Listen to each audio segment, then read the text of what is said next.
Монгол улсын засаг захиргаа нутаг дэвсгэрийн нэгж түүний удирдлагын тухай хуулиас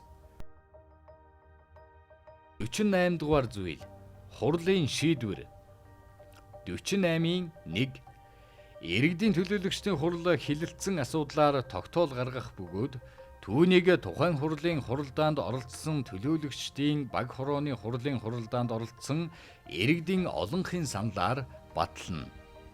48-ийн 2 иргэдийн төлөөлөгчдийн хурлын тогтоолд хурлын дарга баг хорооны иргэдийн нийтийн хурлын тогтоолд хуралдааны дарга хурлын даргыг сонгох чөлөөлөх тухай тогтоолд тухайн хуралдаан даргалагч гарын үсэг зурж баталгаажуулна.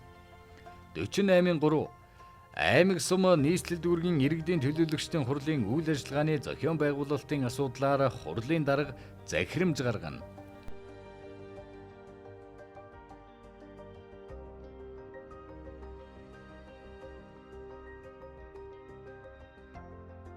За хурлын шийдвэр бол хамтын шийдвэр.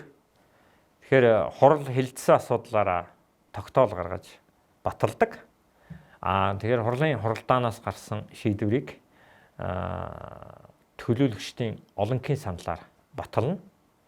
Тэгэхээр хурлын хуралдаанд оролцож байгаа нийт төлөөлөгчдийн олонхын саналаар голчлон хурлын шийдвэрийг батална.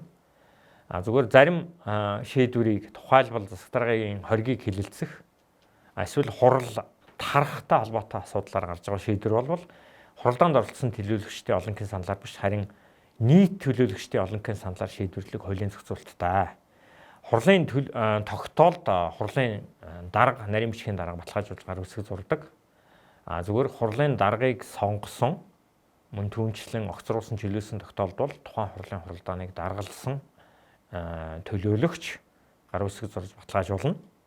Хурлын үйл ажиллагааны зохион байгуулалтын асуудлаар бол харин хурлын дарга захирамж гаргахаар хууль заасан байдаг. Хурлын даргын захирамж бол хурлын дотоод зохион байгуулалтын асуудлаар голдуу гарнаа.